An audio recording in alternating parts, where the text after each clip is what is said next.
very wise, old, holy priest taught me the sixth seismic shift. I met him when I was in Europe many years ago, and he was living in a monastery and clearly was a man of deep prayer. Clearly was a man who had dedicated his life to walking with God, trying to know himself, and helping as many others as possible to make that same journey. I asked him, what is the secret to, a vibrant, dynamic prayer life? He smiled, and I could tell it had amused him, and he said, just keep showing up. I expected something different. I think we often do. I thought I expected something more. I said to him, what do you mean by that? Just keep showing up. He said, I'm speaking in plain English. Just keep showing up. He went on to explain that, we make this shift in the spiritual life when the decision to pray is no longer a daily decision. We no longer wake up and say, oh, am I going to pray today? Or do I feel like praying today? Or don't feel like praying today? Or what time am I going to pray today? He said this sixth shift is when we just decide we're going to show up no matter what.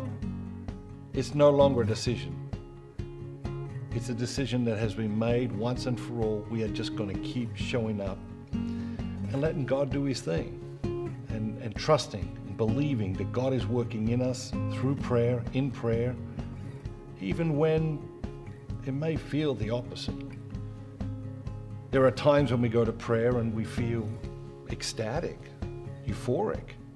There are times we go to prayer where we feel that God is far away, that God is not listening, that God is not hearing. And these times in prayer can be incredibly discouraging. But it's a mistake, always a mistake, to judge our prayer by our feelings.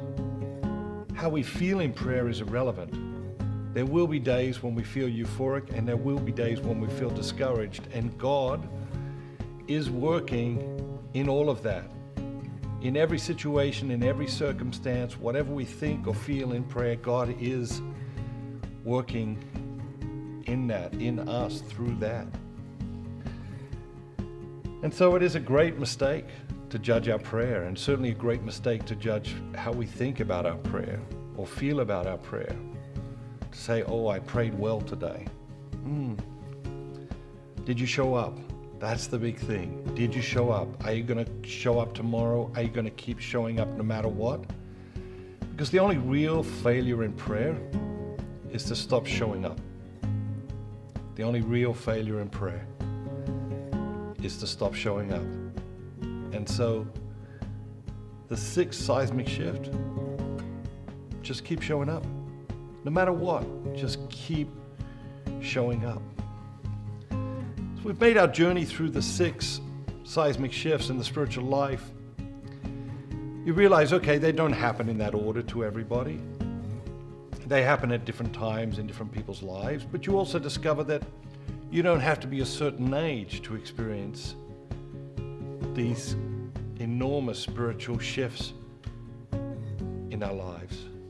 You don't have to have certain education. You don't need this degree or that advanced degree to experience these six spiritual shifts. They're available to everybody. They're available to anybody. And they're most available to us when we open ourselves up to them. When we open ourselves up to life, to the best version of ourselves, to God, and to the amazing possibilities that He can see for us, but that we very often cannot see for ourselves. The amazing possibilities that He sees for us, and that He very much wants to reveal to us if we will enter into the classroom of silence, sit down with Him, be with Him, and allow Him to guide us, encourage us, and challenge us. Did you know that 71% of the people that watch Matthew Kelly's videos are not subscribers? That makes no sense. We need to change that. Subscribe today. Hit that subscribe button, smash that like button, and turn on those notifications so you never miss out on another great video ever again.